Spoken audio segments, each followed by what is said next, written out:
We're going to go ahead and just get started.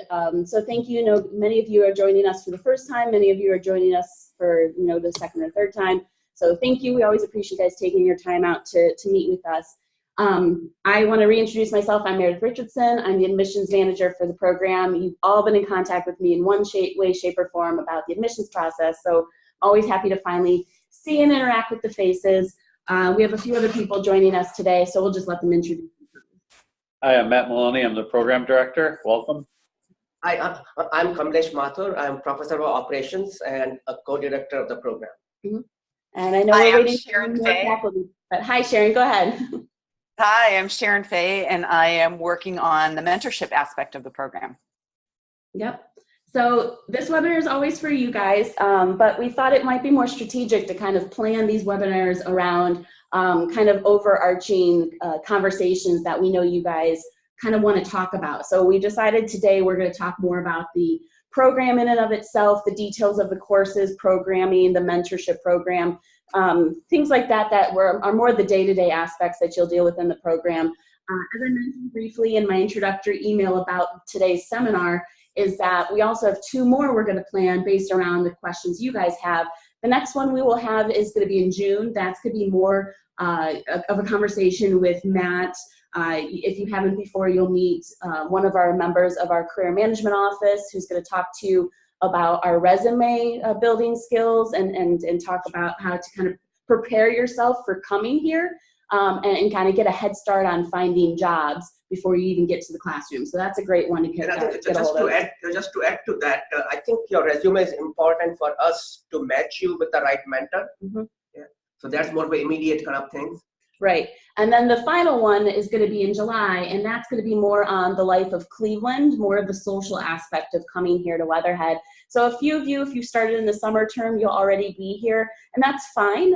We'll obviously have a more one-on-one conversation about that. But for those joining us in the fall, we'll be able to tell you a little bit more details about the life here in Cleveland, get you kind of pointed in the right direction with housing if you're still looking around for that, and kind of give you the aspect of the culture, the safety, the resources, everything that you would need to be living here over the next year to year and a half very comfortably, very happily. So we feel like those will help kind of structure those webinars for you a little bit based around all of the questions that you guys send me and everyone else throughout the past few weeks. So today, like I said, we're going to kind of talk more about the business analytics program specifically, give you an overview. I'm not sure if you guys want to start with anything specific or... I just asked the question. Yeah. What kind of questions do you guys have out there? You probably have some opinions or thoughts about wanting to make sure you get details about the programming languages or the mentorship program.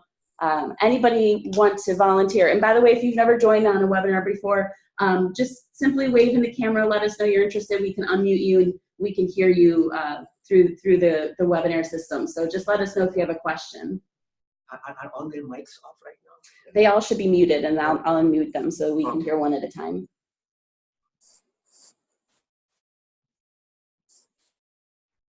Any takers? Any questions? This will be practice for the classroom. Who wants to ask the first That's question? True. That's true.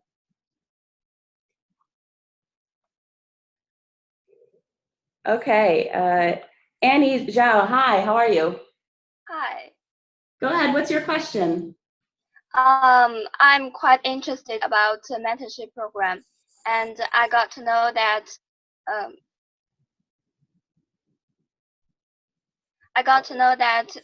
each student will work with an established professional. So I want to know that will it be a random match or something like? Sharon, you want to respond? Sure, I can take this one. So that's a great question, Annie. What we're going to attempt to do is match students to professionals on 3 criteria. One is the type of business that you're interested in. 2 is the type of profession that you're interested in. And 3rd is your extracurricular activities. I mean, now obviously this is a potentially larger class, and so, you know, we're going to make every attempt to match students exactly on those three criteria. But what we will do, and we may not be able to do that for every student, but what we will do is make sure that we match you on some aspect. Okay. I And got to know it. What's that? Yeah, I got to know it. Okay, great. Okay. Yeah, you know, I think the interesting thing about the mentorship program is that we have mentors from such a wide variety of industries. So we have manufacturing industries, we have healthcare industries, banking, consumer products. I mean, just a wide variety of areas. And that's what's so exciting to me, is that we've got so many people from so many different companies coming together to assist our students. You know, it's really exciting to see that type of engagement from the professional community. So these professionals will come from different cities or Cleveland only?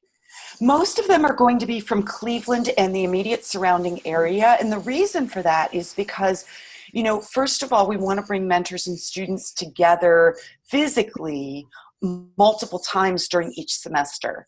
And then one of the most important things about the mentorship program is that mentors oftentimes invite students to join them at work, so that you can shadow your mentor for the day to see what it's like to be, you know, in their shoes for a day. And because of that, we'd like to select mentors that are fairly close to the Cleveland area, so students don't have to travel many hours from Cleveland.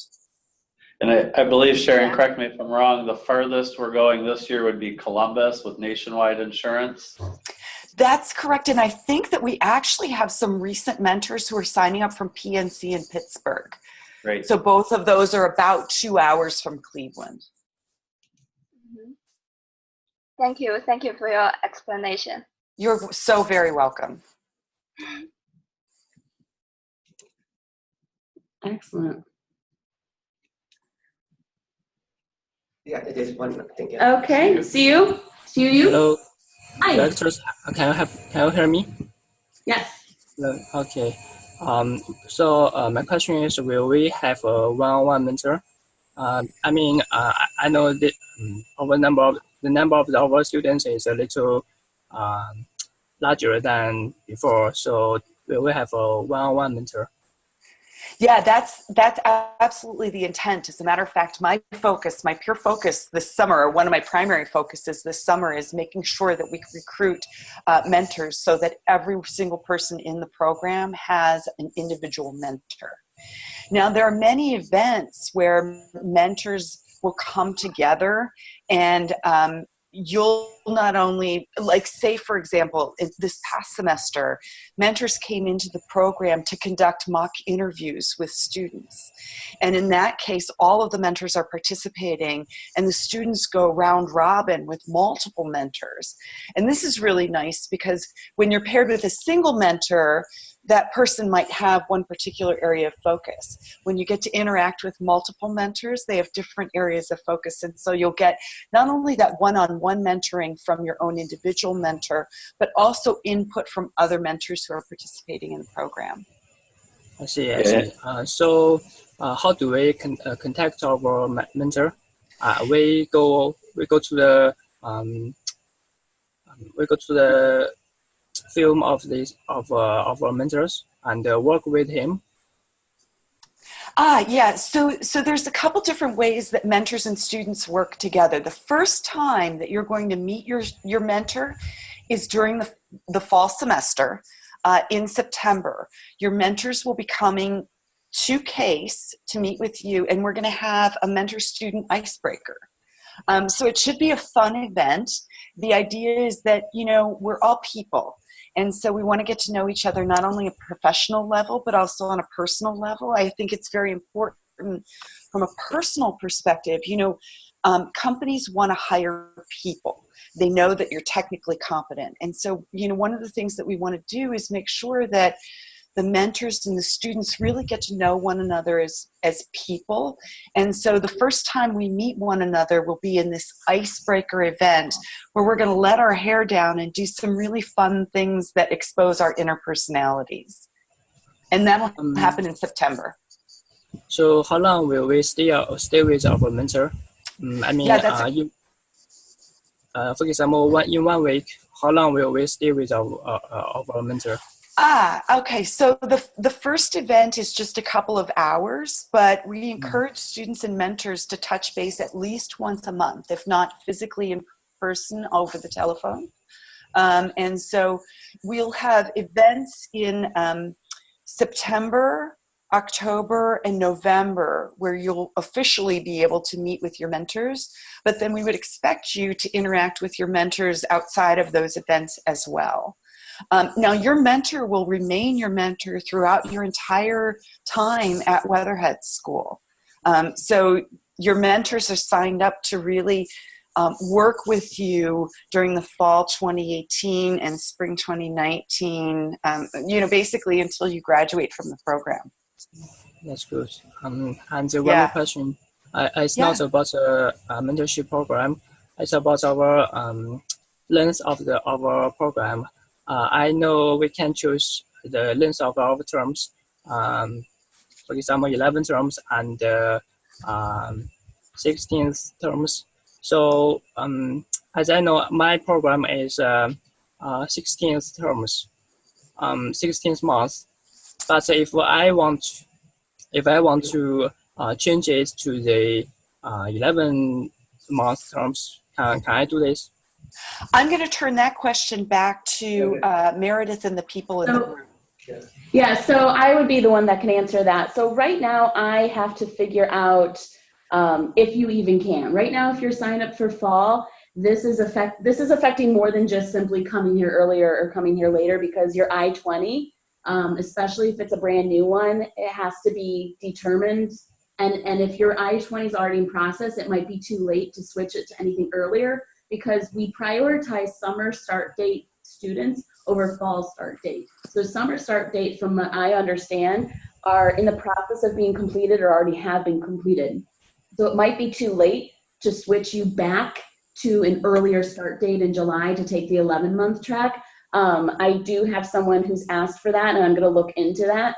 But the question more is, why would you want to go from a 16-month program to an 11-month program? Because extending your stay to the 16 months gives you more opportunities to find internships, to find jobs. Your STEM eligibility is still applicable, so you're basically here for another 6 months. And so your course load is kind of extended out to give you more time to do these things. And this is all based upon feedback we've had from the past 2 classes. You know, the past 2 classes didn't have the fall start date. You guys are the first group to get that option. And we had a lot of students ask us for more internship chances, because the program really wasn't designed for that. It was designed to be done in quick, within a year, so you can get out to the work field. But now we realize the internship experience is very valuable for students. And now there's a fall option that gives you that chance. So really, we want to make sure that you're not missing out on that opportunity, because the fall start date is the one that has been the most demanded. So you probably want to send me an email directly if you want to switch, because I really want to make sure I understand why you're switching, but then I also need to make sure that you can switch. And I'd have to look at your file and contact the International Student Services to see if we can even mess with that, because right now it's a risk, and I'm not sure if we can. But send me an email later directly to me. Let me know your thoughts on that, and we can talk more privately offline. Excuse me, just to clarify, do you mean that it's only the summer terms has the 11-month terms? So yes. the fall terms is 16 terms, 16 months. Yes. So the fall term students cannot switch to 11 months. Right now, it's unlikely, because it's too late. Because if you were to come in July, that's only 6 months away. Excuse me. I start on 4 terms, but I want to finish my program in 11 terms. Can I do this? You can't. If you start in the fall, it's a 16-month program. There's no 11-month option there. The classes that are offered in the summer is what would help you get closer to the 11 months, and those aren't offered starting in the fall. Yeah. So no matter what, if you signed up for the fall start date, you are going to be here for 16 months. It's only the summer start date that is 11 months, and that's not even available as a 16-month option. So it's either one or the other. There's no mixing of the both. Does that make sense? Okay. Yes. Yeah. If you do want to switch to summer for the 11 months, again, send me an email. I can't make promises. It's getting a little bit too late. There's only 6 more weeks until the program even starts in the summer, so it's a little bit risky. But if you really are interested, let's have another conversation offline, okay? Okay. All right, excellent. Any other questions? Who else?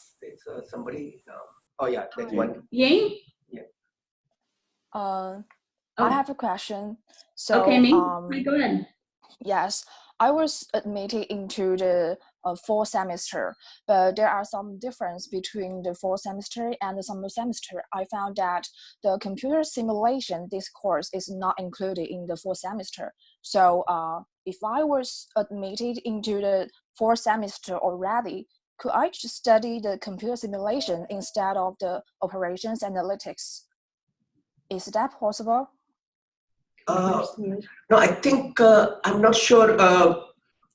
The computer simulation is it is in a spring semester, and it is called Operations Analytics Stochastic.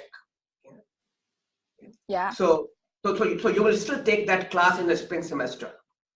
That I prefer the computer simulation instead of the operations analytics. Yeah. No, so I think, is it so the like, same class? No, yeah. So like in this program, you have 2 classes called Operations Analytics. So the first class you take is in fall semester, and that's on Operation Analytics dealing with optimization kind of. And then you take in the spring semester another class called Operations Analytics Stochastic. And that class is a computer simulation class. So these 2 classes are the same? No, they are different classes. So one you take in the fall is different than one you take in the spring semester. But you'll take them both. You will take them both. You will take both, yeah. Okay, but I didn't find that was included in the fall semester because today I checked again in the website. So I thought that would be some different.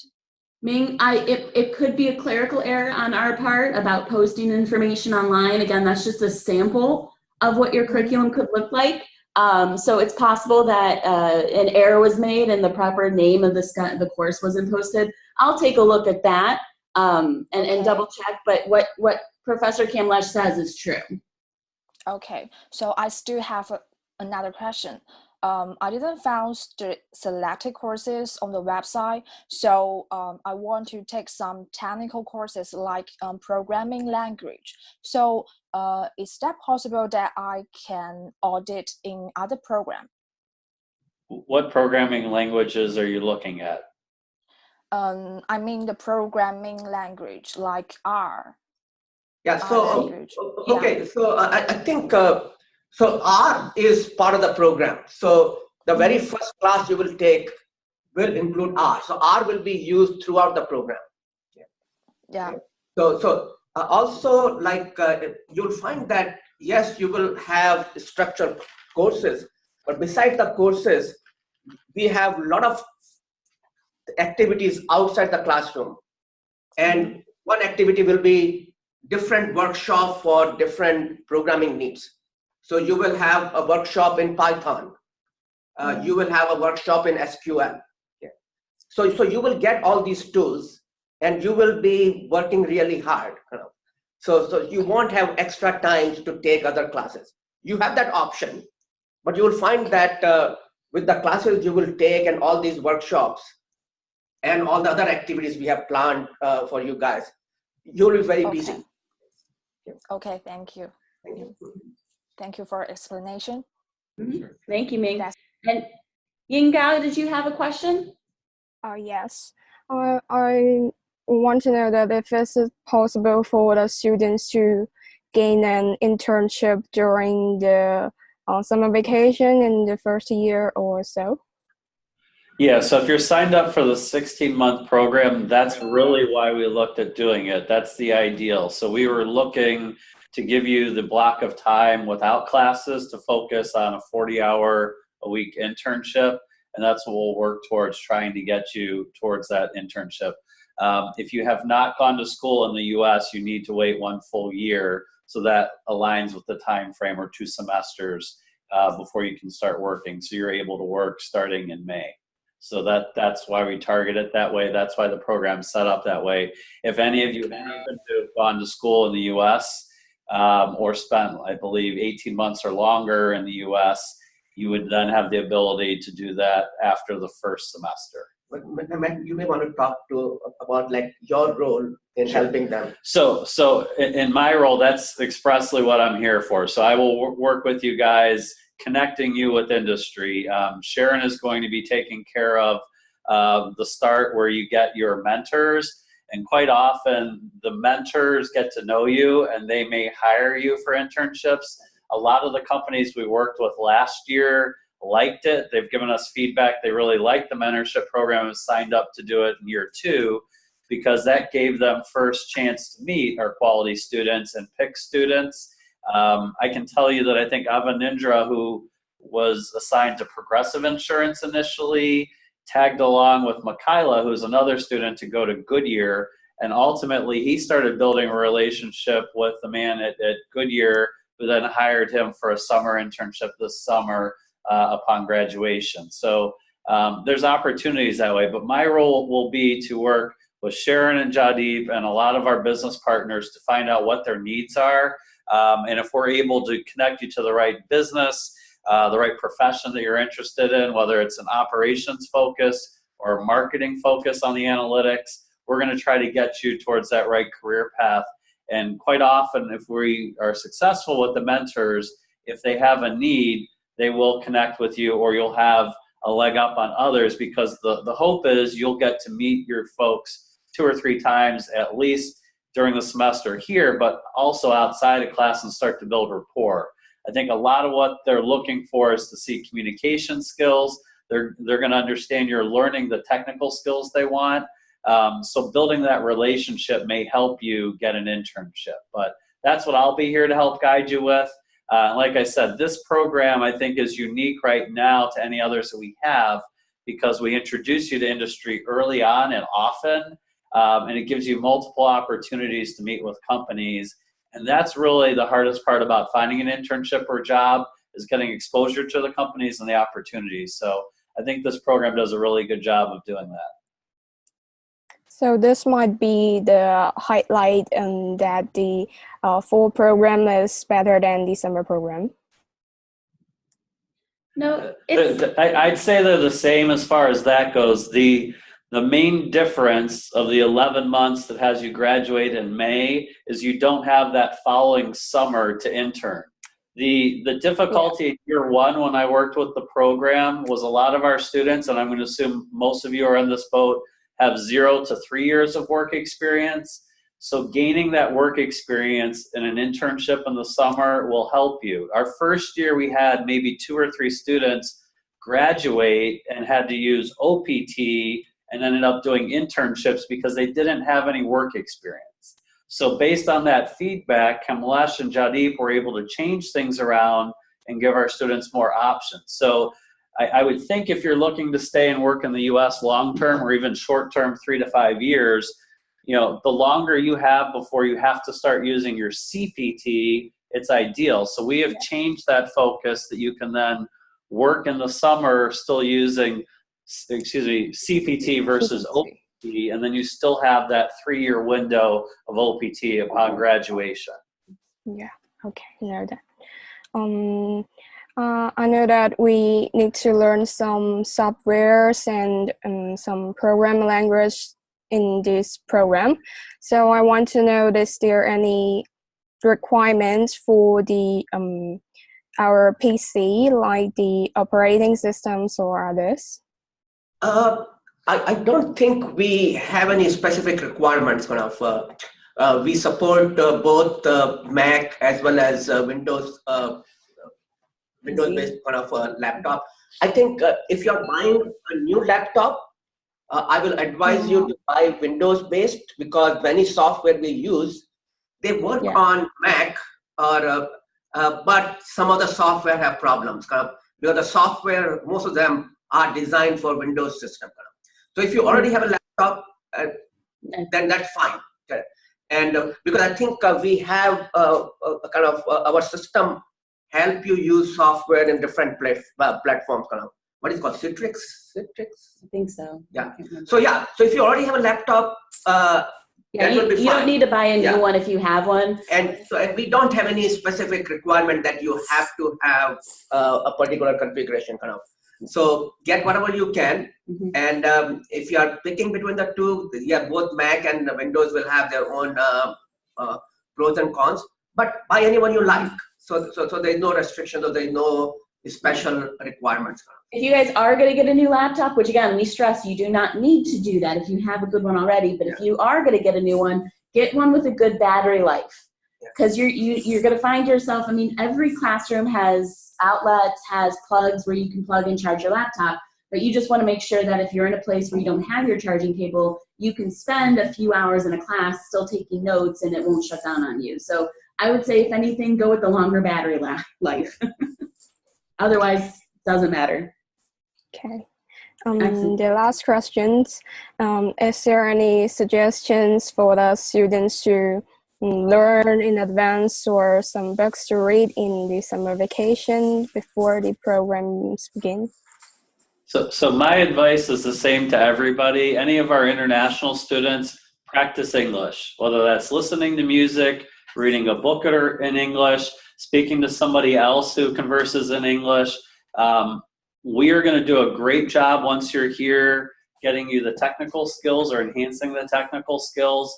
We will also try to help you with your communication skills, but that is like really, technical skills and communication skills are 1 and 1A, and depends on who you're talking to, which one's first. We're going to assume that all of our professors are going to get you ready technically. It's the communication skills, and you'll hear the key term storytelling, the ability to take raw data, right, and turn it into useful information. That's great. Those people who can do that are going to do well. The people who do excellent and surpass them and go on to management roles quickly are the ones who can then explain how it impacts the organization. And the more comfortable you are speaking to groups of people, communicating with your friends, I mean, it's really imperative if your goal is to come to the U.S. and spend time here longer than the length of the program. If you're planning on moving back home and working, that's fine too. But if you're wanting to stay in the U.S. 3 years, 5 years, or longer, communication skills are really going to be key. So I think a lot of what you'll learn in the program, whether it's R, SQL, Python, we'll build upon that, and you'll do well, just by coming to the program and starting the way we have things lined up. The communication skills are really what's going to set you apart from your classmates as well as other people in the marketplace.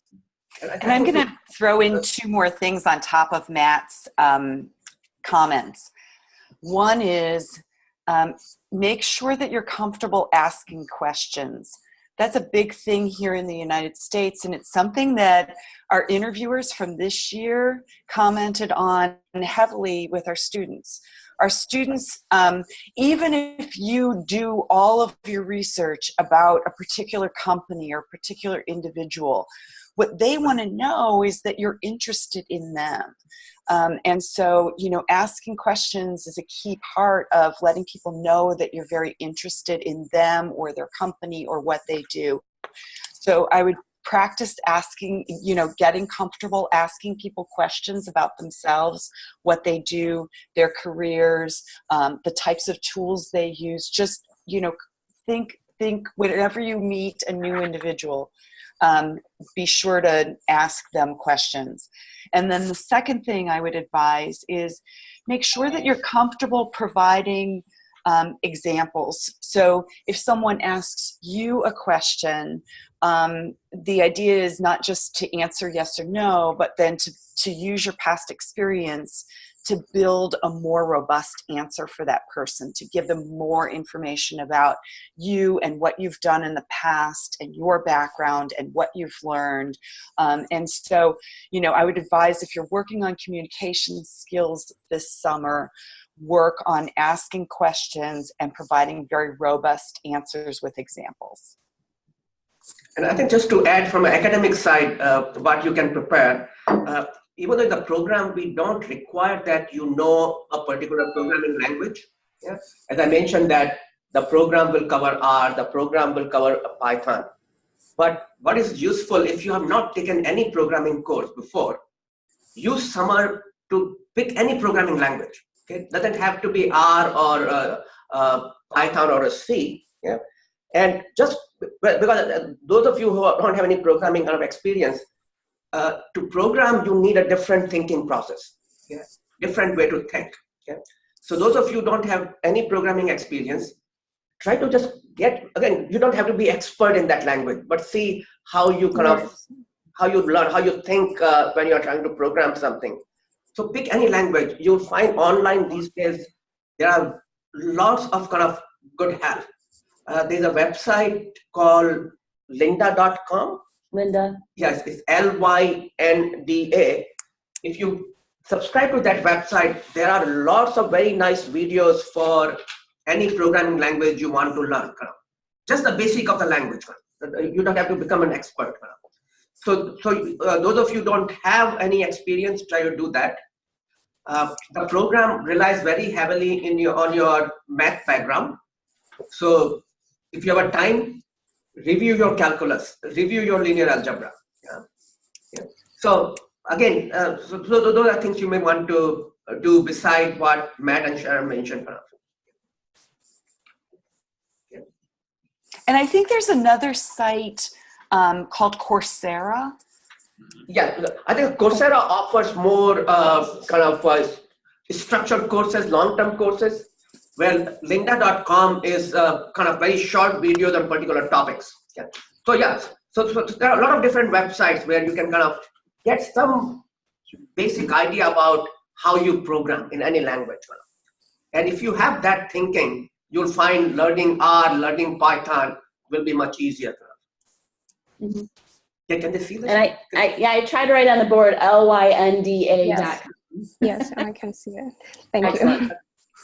Yeah, and I think Linda is free for students.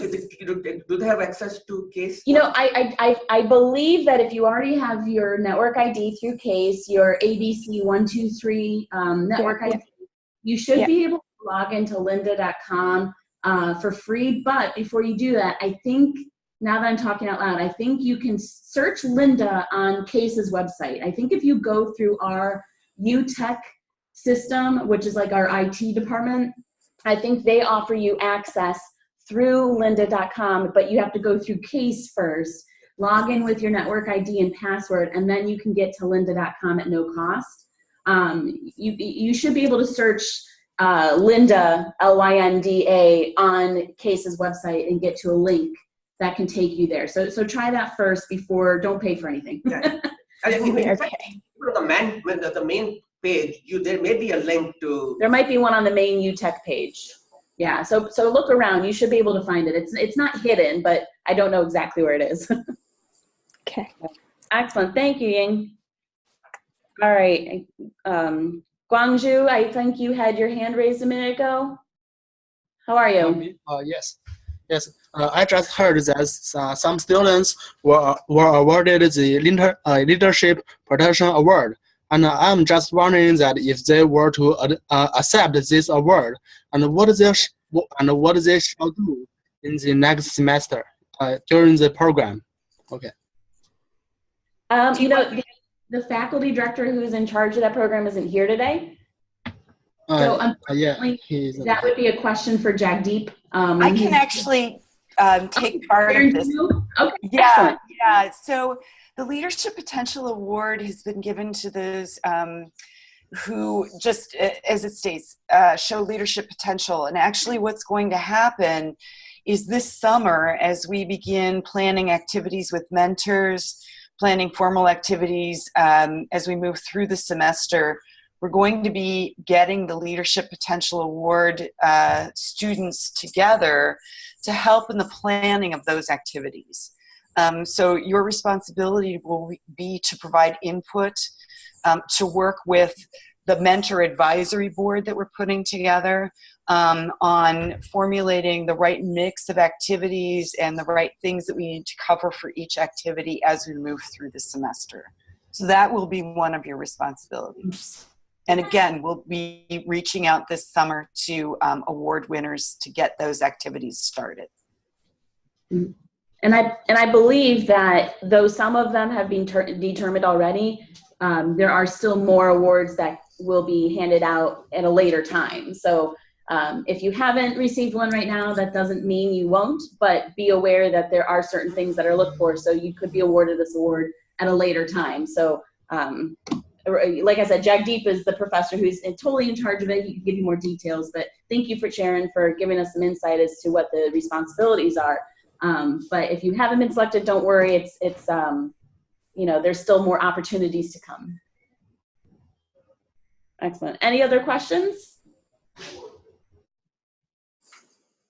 All right, Yumin? Yeah, hi. I can see all the required courses on the website, so do we need to choose any optional courses? No, I think our program is lockstep. That means everybody take the same classes. But what you should do is look at all our classes, and if you think that you, in your prior program, as a part of your undergraduate program or any other program, that you have taken something similar. So we don't want you to repeat a class you may already have taken. So you have an option to say, hey, I already know this, I should not be taking it again.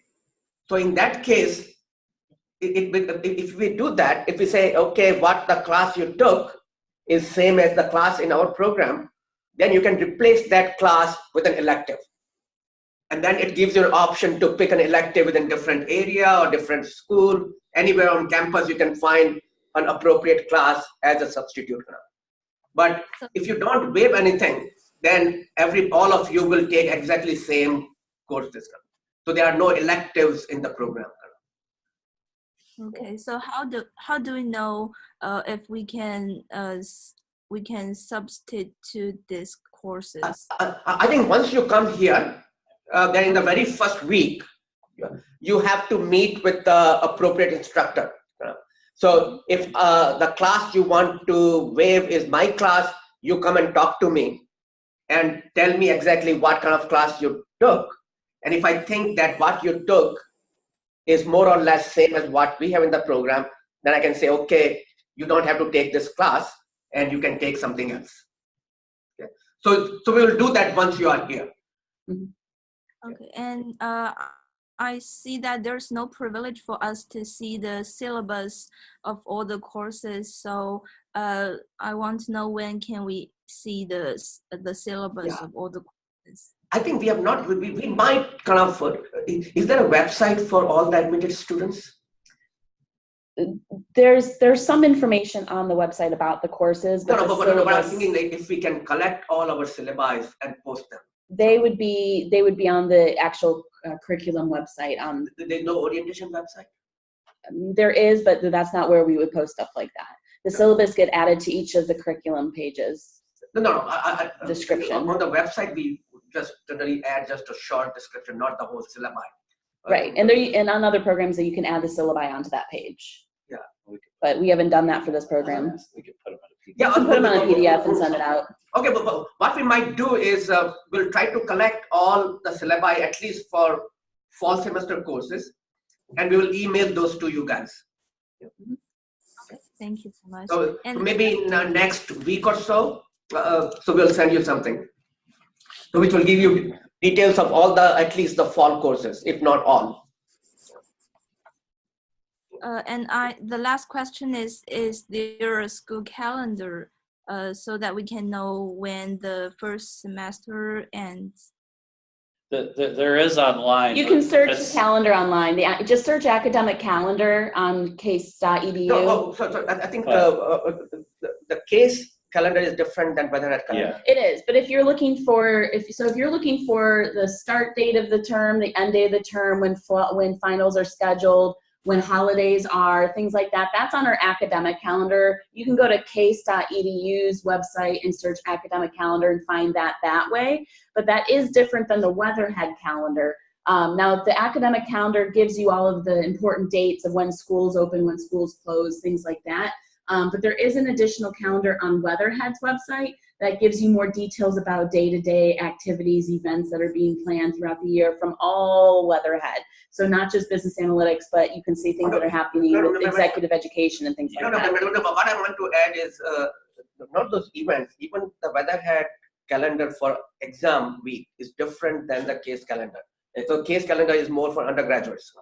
So for them, the calendar on Weatherhead website is more appropriate. Sure, and if you're looking for a calendar, let's just say that you're trying to plan way in advance your flight home if you decide to go home, you're really going to need to wait until the semester begins and talk to the professors, because there may be a 10-day window for finals or a 7-day window. You may luck out that the professors decide to do it Monday, Tuesday, and Wednesday, and then you can do it earlier. But that information is not going to be available because it depends on how many classes you're taking and which professors.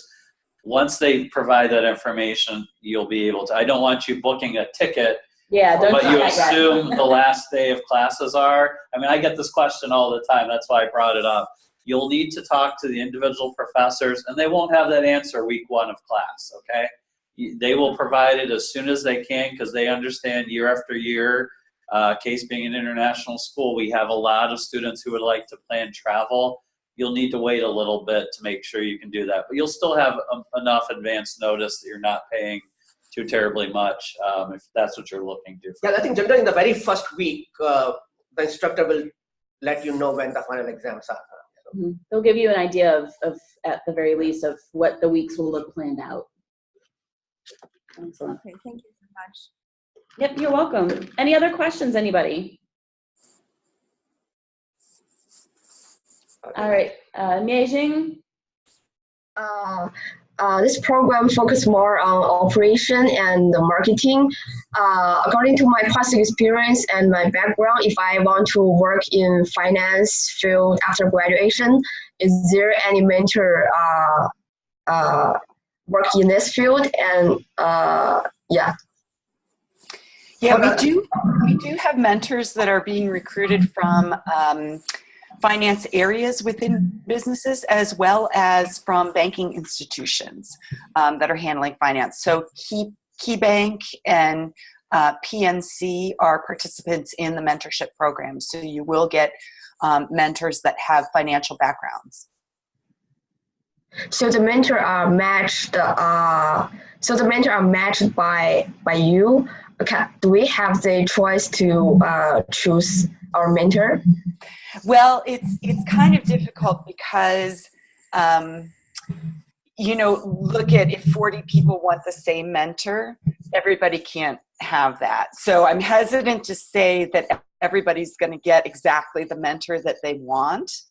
But, we're going to make every effort that we can to match students on their business industry, the type of, title that they'd like once they graduate, or the professional interests. And I will say that a lot of times, because we're convening mentors and students as a forum in these forum events, you'll get a chance to talk with mentors who are not specifically assigned to you. So if you're interested in somebody who works in a banking institution and that person has not been assigned as your direct mentor, you can always reach out to that person and ask, and say, hey, can I have an hour of your time? I'd love to discuss what you do on a daily basis. And you're kind of adopting them as a mentor. Now that's going to vary from individual to individual, but what I've found is that the people who are participating in this mentorship program are really committed to the students. And so if a student says, hey, look, can I talk to you about something? The mentors actually feel very flattered about that, even if they're not your assigned mentor. So I would say, use these networking events to get to know not only your mentor, but also other mentors so you can maximize your network.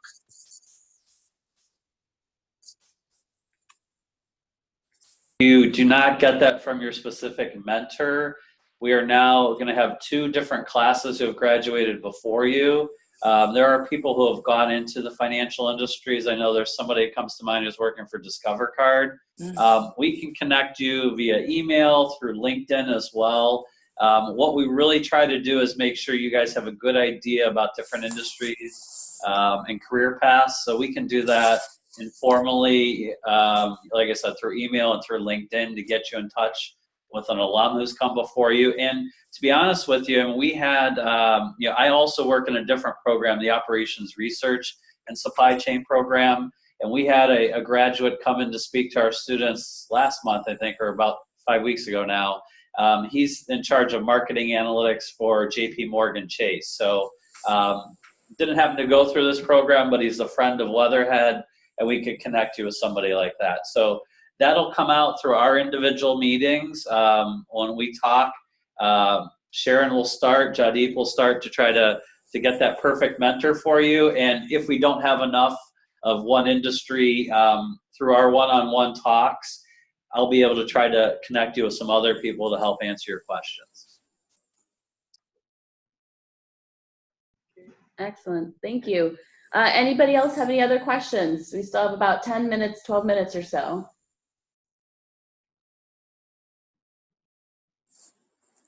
Anybody have a question? All right. Hello. You know what? Oh, go ahead. Sharon. Hello. Yes. For now, can we know the exactly number of students for summer and fall terms? Well, it's all the same class.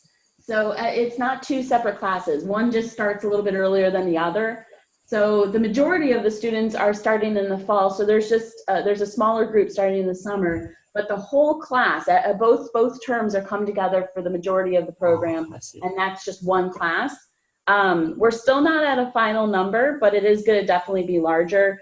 Much more in the fall. Yeah, much more in the fall than in the summer. So right now we're about at maybe, yeah. Okay.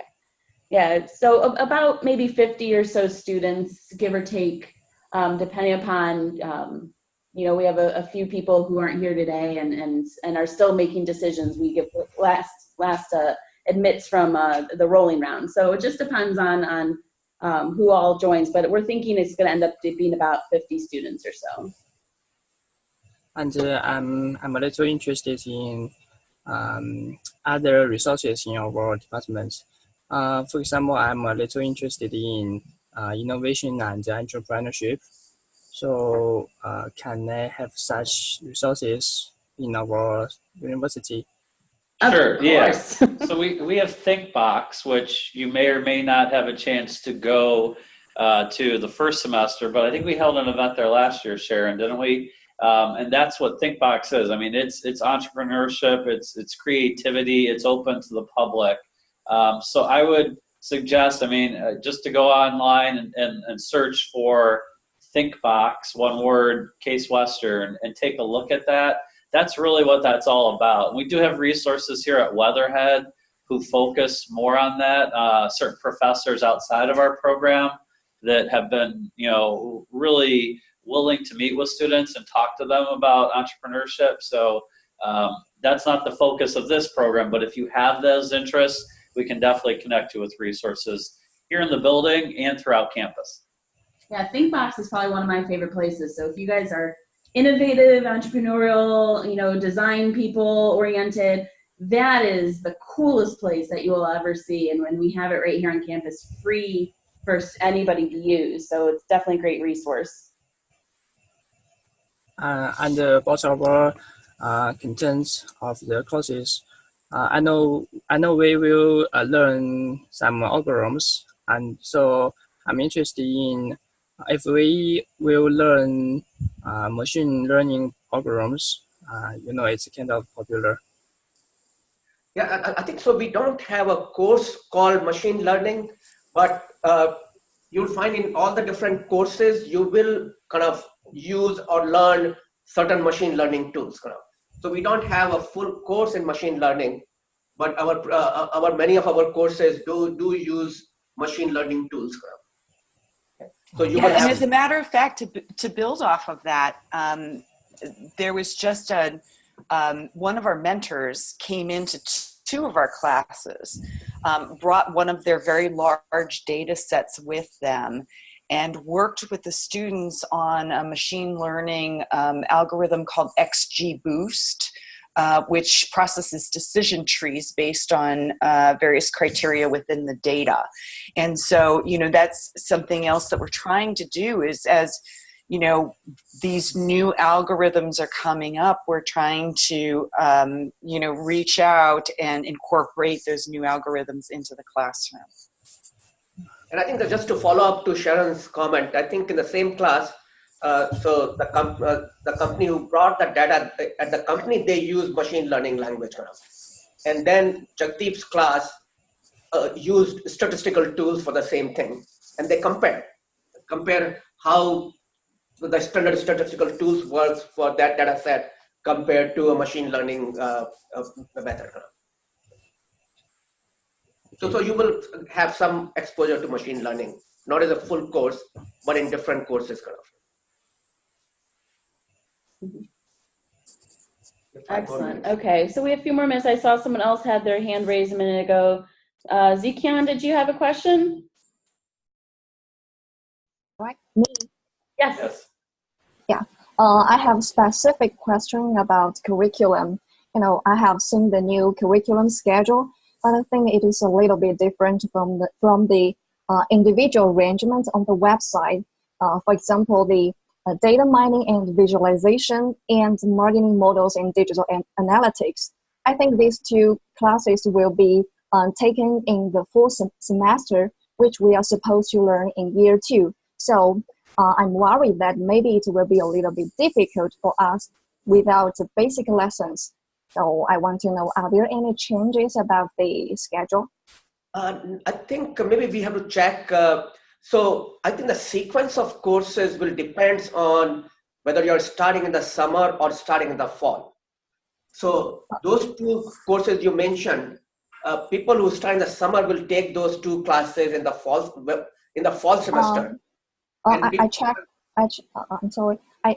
the class arrangement. The schedule is the fall 2018. Semester. Yeah, but again, the schedule in fall 18 will depend on, it will be slightly different for people who are starting in the summertime. People who are starting the fall semester. So we have to check our website to see if we are posting both. Yeah, it sounds like maybe there might be a class missing from one of the sides. So I'll need to double check that. But essentially, like what he said, everyone's taking the same classes. They just might have a couple classes in the summer where then the fall students have those couple of classes, but you all merge for the rest of them and take them together. And then the fall, or the spring, the summer start date in the 11-month program, they'll graduate, and then the remainder students still have a couple more classes left to finish that the first term already took. So trust me, for most of the classes they'll overlap, but some of them there will be only the fall or only the summer. Yeah, I just want to learn some basic lessons at first, and then something more difficult. Right. Yeah. Right. Oh, thank you. Grad school will be tough enough. Yeah. All right, I think that we got enough time for maybe one more question. Anybody else want to ask a final question? I still have one last question. So would you like to share with us the updated information about the graduate this year in the business analytics program? Specifically, what are you asking? They're all graduating next week. Well, no, officially they're not actually. So this year we changed things. Oh, that's right. This is a three-year. We're changing, molding everything to try to make it perfect. We think we're almost there, if not quite there. So this year's class, we had 18 total students. Of those 18 students, last check, we have one Chinese student who plans to move back home upon graduation. And then of the 17, 15 of the 17 have opportunities, either full-time jobs or internships set up for the summer. So our official graduation date will be actually it's on Sunday. But of those students, I think 4 have full-time jobs and the other 11 are doing internships. They're working at local companies like Goodyear. They're working at the Cleveland Clinic in business intelligence. We have one of our domestic students is working at a company called Park Place Technologies. He accepted a full-time job. Another one went back to the company she was working with, Dealer Tire, as a data scientist. So there's a lot of variety, but upon finish, we'll say, a lot of students are still using CPT throughout the summer. 15, I think, out of the 17 who are remaining in the U.S. have opportunities, and we're working with the other 2, have them in front of some other companies. So compared to last year, we've grown a lot in those numbers in year 2 of the program, and we expect to continue to do that. And part of the reason behind that is really what Sharon and Jadeep are working on, the mentorship program.